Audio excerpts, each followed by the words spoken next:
For centuries, people have searched for Noah's Ark, the vessel said to have carried life through the end of the world. According to the Bible, it came to rest on the mountains of Ararat, a region located in modern-day Turkey. Over the years, satellite imagery, drone footage, and ground scans have suggested the presence of a large, unnatural structure buried beneath layers of ice and sediment high in the Ararat Range. Some believe it's just a rock formation. Others insist it's the remains of something ancient, something built, not by man, but for man. Whether you believe the story is biblical history or ancient myth, one thing is true. Something is up there, and it's meant to stay buried. And before we get into it, please like and subscribe. Thank you. This is Archive Entry 1, Miller reporting, contracted by Lerna Group to conduct final asset survey on Site 9B, subsurface facility constructed around object number 019, codename ARC. Site was officially vacated February 8th, 2020. I arrived the 12th. Didn't see anyone at surface check-in.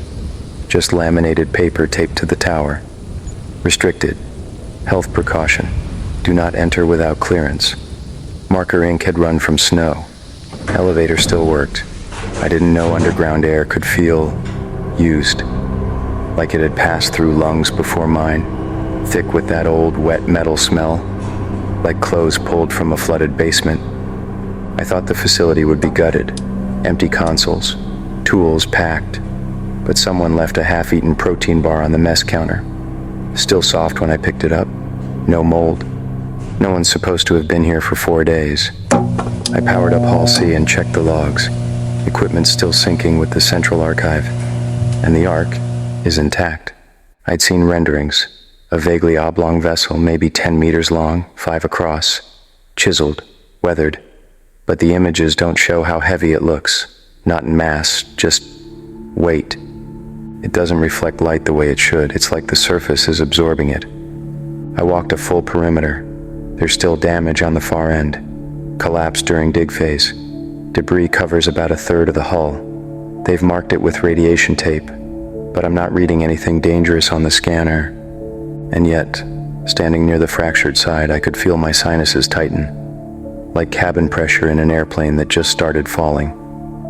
Day 2. Woke up to the sound of a door slamming. I'm alone, probably just air pressure from the sub vents. Still, I found a maintenance closet wide open down the hall. Inside was a damp mop, handle snapped in half. Log samples from the Ark today. External scans show microgrooves across the exposed side. Not just natural erosion, etched, purposeful, like language. There's a file here labeled Linguistics S. Only partial entries. Most of the team logs are missing or encrypted, but I found a handwritten notebook under a cot in the crew quarters. The last clear line reads, "The mouth opens when watched." It's written 6 times on the same page. The ink changes color halfway through. No date, no signature. I thought it was poetic. Then I caught myself whispering it aloud as I cleaned one of the work tables. I don't remember deciding to say it. There's something else. The grooves on the Ark, they shifted. I scanned and traced them yesterday.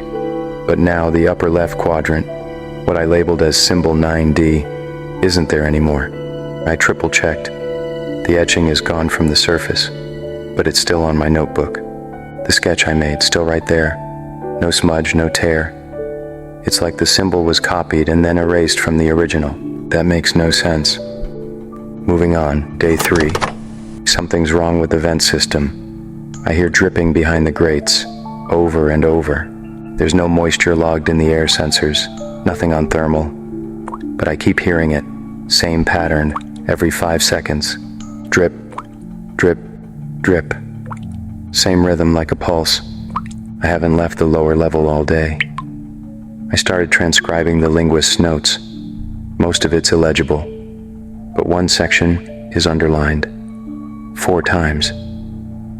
It doesn't want to be found, it wants to be known. That hit me weird. Not because it sounds dangerous, but because it sounds personal. I had a dream last night. I was in the Ark, not near it, in it. No walls, no floor, just the sound of breath and a high, sour smell, like old meat wrapped in copper. I didn't see anything, but I knew something was behind me, not following, just waiting for me to turn around. I didn't. I don't remember waking up, just opening my eyes at the table. The notebook was already in front of me. I must have fallen asleep mid-transcription. The smell's still in my nose, it doesn't go away, not even when I scrub. I logged a message to Central, no reply. Could be delay from the quarantines or the lockdowns.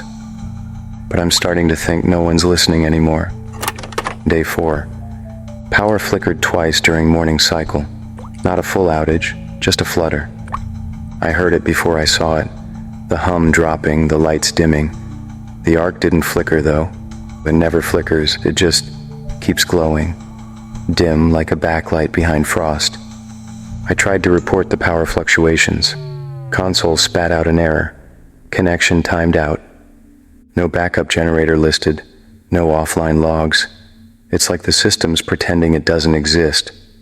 Either someone wiped the redundancies, or they never installed them to begin with. I'm starting to think I wasn't sent here to preserve anything. Just to listen. To watch it until the door's shut. Day 5.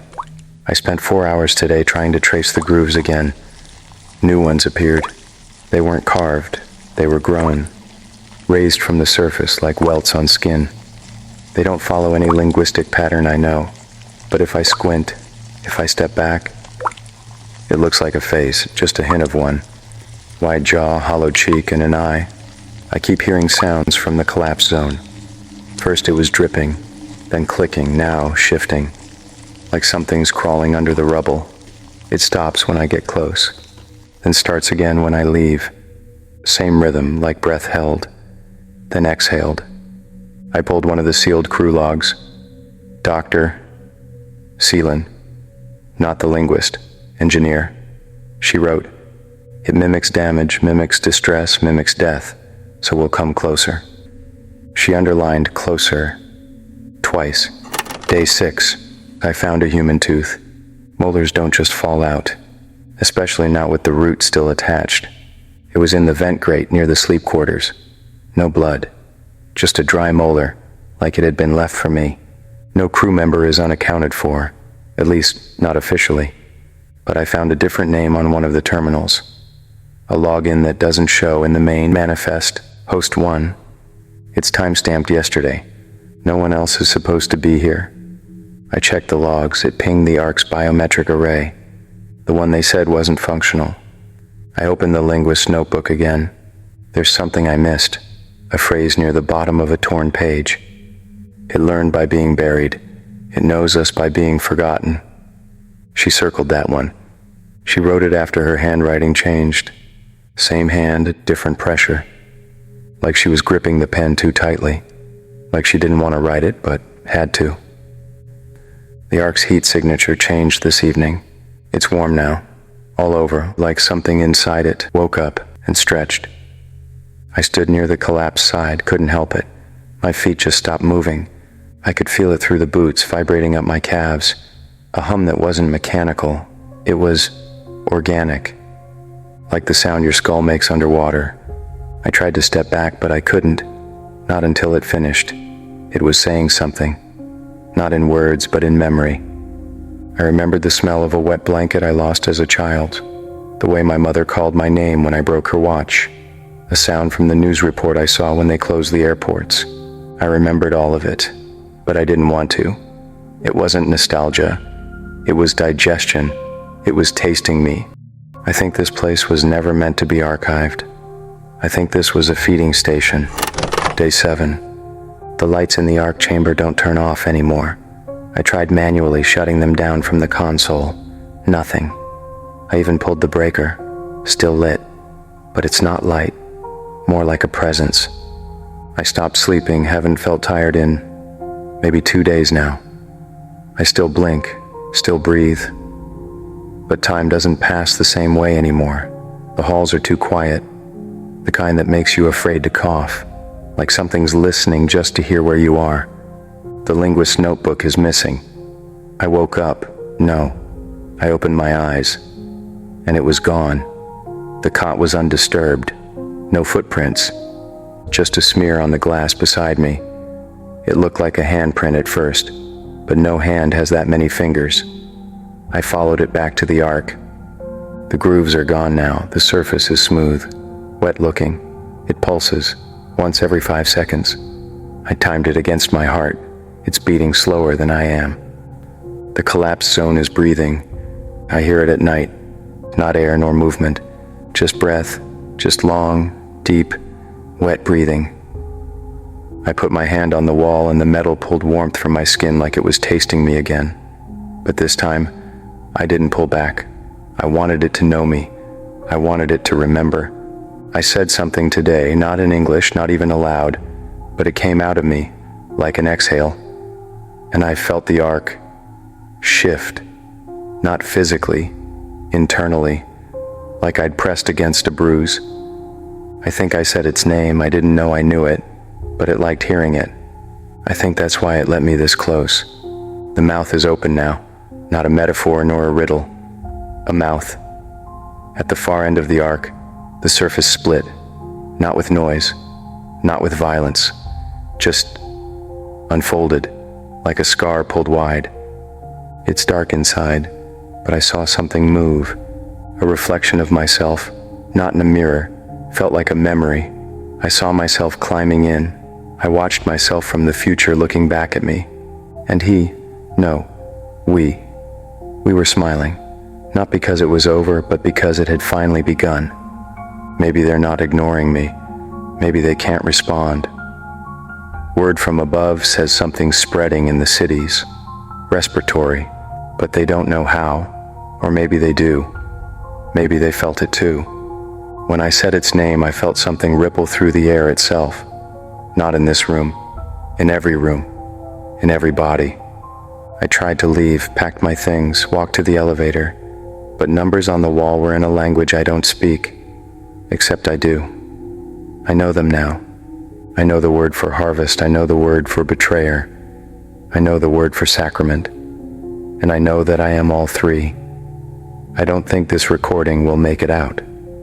But if it does, if you're hearing this, if you ever find the ark, don't look at it. Don't study it. Please don't remember it. Because that's how it gets in. Through memory, through you. The ark didn't kill anyone. It didn't need to. All it did was open its mouth and let the world inhale. This is Miller, and this is my final entry.